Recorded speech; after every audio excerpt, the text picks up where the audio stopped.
So students, आइए शुरू करते हैं अपनी आज की क्लास, जिसमें हम करने वाले हैं कंटिन्यू अपना मैथ्स का टॉपिक, जिसका नाम है कैलेंडर, जिसकी 4 वीडियोस ऑलरेडी हो चुकी हैं, 4 क्लासेस हमने कर ली हैं, जिसमें बेस से लेके सभी क्वेश्चंस मैंने आपको करा दिए हैं। आज की क्लास में मैं आपको लास्ट जो वीडियो है कैलेंडर पे लेके आया हूं, जिसमें हम कुछ और मिसलेनियस क्वेश्चंस करेंगे और आज की क्लास लास्ट होगी। इसके बाद ये टॉपिक हमारा खत्म हो चुका होगा। बस छोटे मोटे 2-4 क्वेश्चंस और हैं जो थ्योरी के ऊपर बेस्ड है, ठीक है। इसमें कुछ नया नहीं है, ये सिर्फ और सिर्फ आज के क्वेश्चन जो भी होंगे वो बिना सॉल्व किए, मतलब वो जो लंबा मेथड हमने किया है सॉल्व करने का, बिना उसको किए सॉल्व हो जाएंगे सारे के सारे, ठीक है। चलिए शुरू करते हैं। तो देख सकते हैं बोर्ड पे मैंने 2 क्वेश्चंस लिखे हैं, जिसमें सबसे पहला क्वेश्चन आप देख सकते हैं लिखा है the calendar for the year 2007 will be the same for the year. मतलब क्वेश्चन में आपसे पूछना चाहते हैं कि जो कैलेंडर 2007 में था, ठीक है, 2007 साल में जो भी कैलेंडर चल रहा था, बिल्कुल सेम कैलेंडर, बिल्कुल सेम कैलेंडर, मतलब दिन डेज वगैरह सारे सेम होंगे उसमें, अगला साल कब आएगा, मतलब बिल्कुल सेम कैलेंडर का 2007 में तो आ गया, अब वो चाहते हैं पूछना आपसे कि ये पूरा का पूरा साल रिपीट कब होगा। ठीक है, देखो सुनने में तो अजीब लग रहा होगा, क्योंकि आपको हैरानी होगी कि ऐसा होता भी है क्या, इतने सारे दिन होते हैं, 365 दिन होते हैं, तो ये रिपीट कैसे होता है। लेकिन आपको बता दूं कि रिपीट होता है, ठीक है, क्योंकि ये 365 वाली बात नहीं है, ये सिर्फ बात है 7 दिनों की, क्योंकि 7 दिन रिपीट करने हैं ना हमको। 365 में 7-7 दिन रिपीट होते हैं, तो वो कुछ सालों बाद पूरा का पूरा जो कैलेंडर है, कहने का मतलब है 2007 में जो जनवरी में डे रहा होगा 1 जनवरी को, ठीक है, वो किसी और साल भी बिल्कुल सेम आ सकता है, ठीक है। और ऑप्शंस भी देखिए 2014, 16, 17 और 18, तो इसका मतलब बहुत आसपास है, 10-11 साल के आसपास, ज्यादा दूर भी नहीं है, ऐसा नहीं है 100 साल 200 साल ऐसा लग गया। चलो अब देखो करना कैसे है, लॉजिक लगाना है आपको, बस ये पता होना चाहिए कि साल 2007, ठीक है, साल 2007 से हमको शुरुआत करनी है, एक एक साल जोड़ते जाना है। और मेरा आंसर, अगर देखो आपको पता है ना कि 2007 से 2008 में जाने के लिए एक ऑड डे हो जाएगा, एक साल में एक ऑड डे होता है ऑर्डिनरी ईयर में, ठीक है। अगर लीप ईयर होगा तो 2 ऑड डेज ऐड कर देना, तो आपको वहां तक जाना है जहां पे जो ऑड डेज हैं वो मिलके 7 से डिवाइड हो जाए, पूरे के पूरे, एक एक साल ऐसे ही ऐड करते जाना, ठीक है। चलो शुरू करते हैं, हम इसमें देखते हैं क्या करना है आपको। तो सबसे पहले मैं यहां लिखूंगा ईयर्स और यहां लिखूंगा ऑड डेज, ठीक है। तो इस तरह से हम लोग यहां पे कॉलम बना के चलेंगे। तो अब देखो 2007 से 2008 में पहुंच गए, बिल्कुल सेम डेट पे, डेट का कोई मतलब ही नहीं है, डेट की जरूरत ही नहीं है, कोई भी डेट मान लो, ठीक है, लेकिन सब में सेम डेट मान के चलना, माननी भी नहीं है, आप ऐसे भी कर सकते हो। देखो 2007 से 2008 में पहुंच गए, एक ऑड ईयर हो गया, एक odd day, sorry odd year बोल दिया मैंने, ठीक है, 1 ऑड डे हो गया। उसके बाद मुझे ये पता है 2008 से 2009 के बीच में, ठीक है। अब देखो यहां पर ये क्या था, ये तो लीप ईयर था, क्योंकि ये 4 से डिवाइड हो रहा है ना, ये 4 से डिवाइड हो रहा है। चलो तो इसका मतलब यहां से जब मैं यहां पे आया हूंगा तो +2 करूंगा, 2 ऑड डे होंगे। और उसके बाद 2010 में जब मैं जाऊंगा तो यहां पर ये तो ऑड डे था, इसके हिसाब से जाऊंगा ना, तो ये तो ऑड ईयर था, तो इसका मतलब यहां पर ऑड ईयर नहीं, सॉरी ऑर्डिनरी ईयर था, ठीक है। तो ऑड, ये लीप ईयर था इसीलिए यहां पर 2 लगाया है, यहां से यहां तक जाने में इसके हिसाब से बात होगी। तो समझ रहे हो ना क्या कर रहा हूं, ठीक है, आगे बढ़ते हैं। अब 2010 जो कि एक लीप ईयर नहीं होता है, तो उसको तो मैं सिंपली एक ही साल लिखूंगा, और उसी तरह 2012 पे पहुंच गया हूं तो एक साल लिखूंगा। देखो मुझे कब तक जाना है, जब तक ये 7 नहीं हो जाते। तो 12 पे तो अब मैं आया हूं ना, 11 से 12 अभी तो यहां पर एक साल पीछे चल रहा हूं, कंफ्यूज क्यों हो रहे हो। यहां पे मैंने आपको बता तो दिया था 2007 से 8 पे गया तो यहां से शुरू किया, ठीक है ना, तो एक साल आगे आगे करके चलना है। तो अब ये 12 वाला जो शुरू होगा, ठीक है, ये 2013 में खत्म होगा, तो 12 में लीप ईयर आया होगा, तो यहां पे 2 लगा देता हूं। चलो मैं देखता हूं कि मेरा 7 हो गया। 1 2 3 4 5 6 7 8, 8 पे आ गया और मैं कुछ कर भी नहीं सकता। ये मत सोचना कि यहाँ पे 1 लिख के या इसको 2 साल में बांट दो, ऐसा कुछ नहीं। मुझे आगे बढ़ना पड़ेगा और 14 को ढूंढना पड़ेगा अब। ठीक है, चलो अब देखते हैं 14 कब आएगा, क्योंकि 7 तो मेरा निकल गया। अब यहाँ पे 2014 आया है जहां पे 1 साल लगाऊंगा मैं, 2015 में भी 1 साल लगाऊंगा और 2016 में भी 1 साल लगाऊंगा, क्योंकि लीप ईयर तो ये है। अब 2017 में मैं 2 ईयर लगाऊंगा। ठीक है, देखो साल और डेज मैं बोल रहा हूं, ठीक है, गलत सलत बोल रहा हूं, आप थोड़ा एडजस्ट कर लेना, चीज आपको समझ आ रही है। अब कहां तक पहुंच गए, देखो यहां पर तो 8 हो गए थे, 9 10 11 12 13। 2018 में जब मैं पहुंचा, ठीक है, तो 2017 से जब मैं 2018 में पहुंचा हूं, देखना ध्यान से, तो मैंने देखा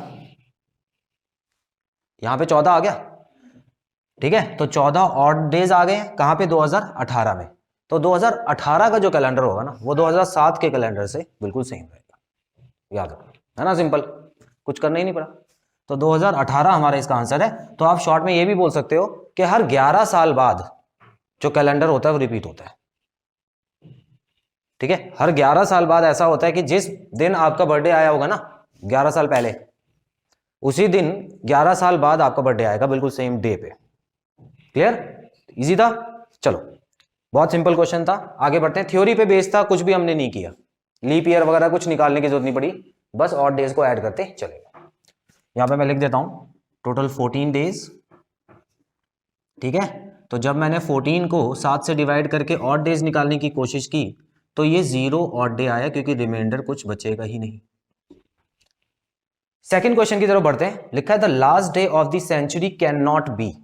ये भी इंटरेस्टिंग क्वेश्चन है। ठीक है, सेंचुरी आपको पता है क्या होता है, 100 साल। 100 भी हो सकता है, 200 भी हो सकता है, 300, मतलब 100 के एडिशन में 100 के टेबल में जो भी आता है वो हो गया सेंचुरी। अब इतना याद रखना, चलो मैं 1 2 और ले लेता हूं, 500 600। ठीक है, हालांकि यहां के बाद, इन चारों के बाद वो चीज रिपीट होती है, तो पहले 4 ही कर लो तब भी बहुत है।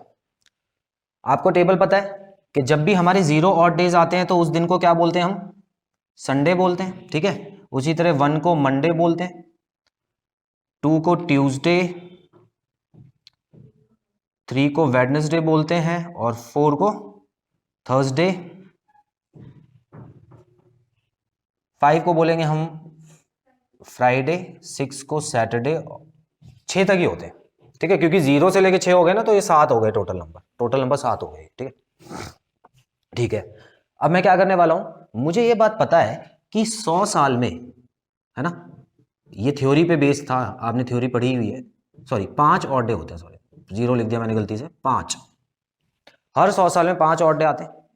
तो इसका मतलब जो 100वां साल था, ठीक है, या जो 99 जब साल हुए थे, उसका जो आखिरी दिन होगा वो 5 ऑड डे रहा होगा।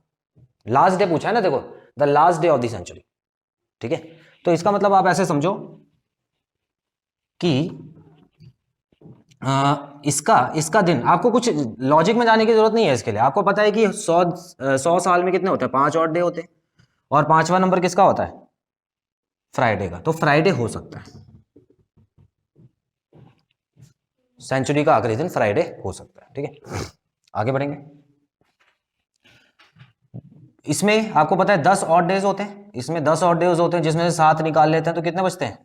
ठीक है, ये ऑलरेडी हमने थ्योरी में किया हुआ है।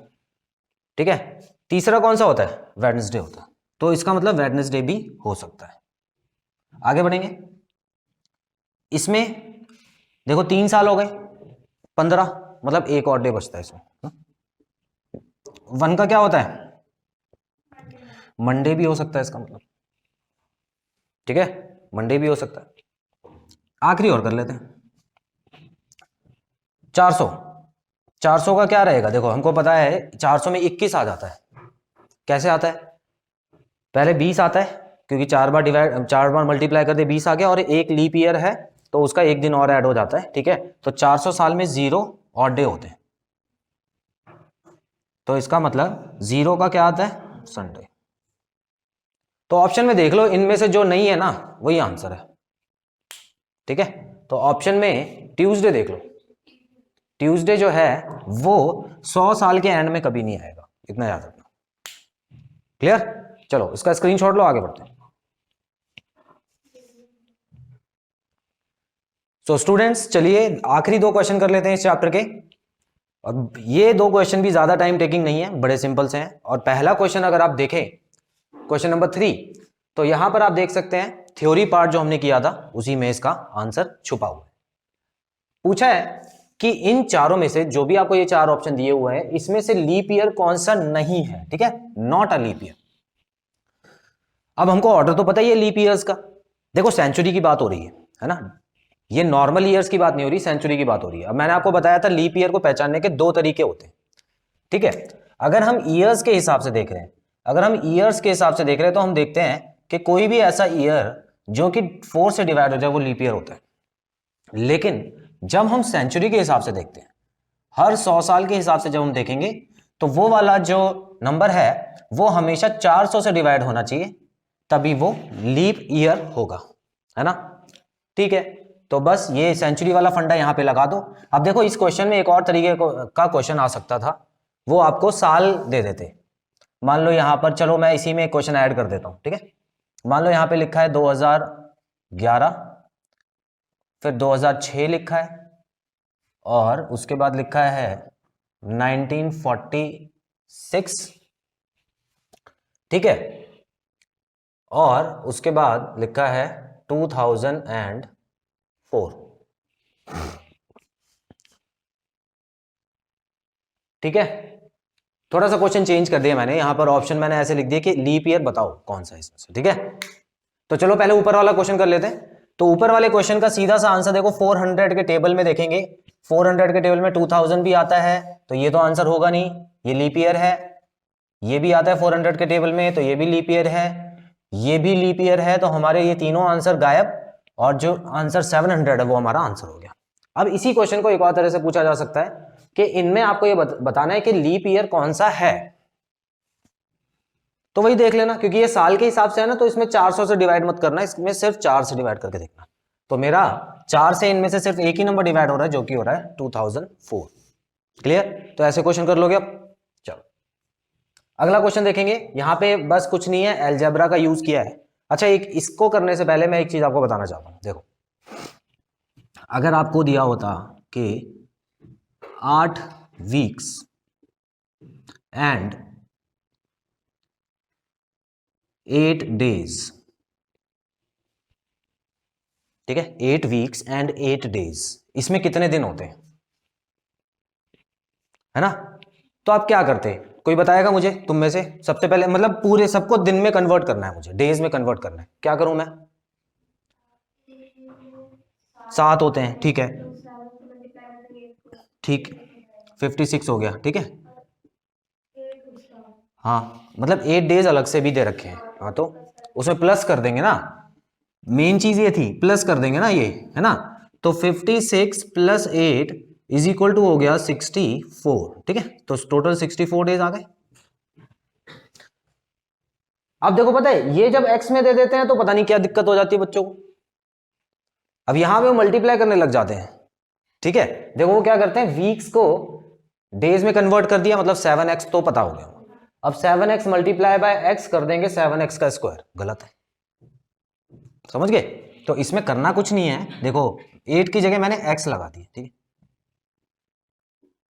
एंड x डेज, तो ये तो पहले से ही डेज में दे रखा है, तो मल्टीप्लाई नहीं करना इसको। देखो इसको डेज में कन्वर्ट करने के लिए इसको 7 से मल्टीप्लाई करना है, जैसे कि यहां पे किया मैंने। उसके बाद x इसमें जोड़ना है, तो 7x प्लस x क्या हो गया, 8x आंसर आना चाहिए इसका, ठीक है। तो 8x डेज होंगे। अब वो देखो क्या करते हैं ना, उनको पता है कि बच्चा कहाँ पे गलती करेगा।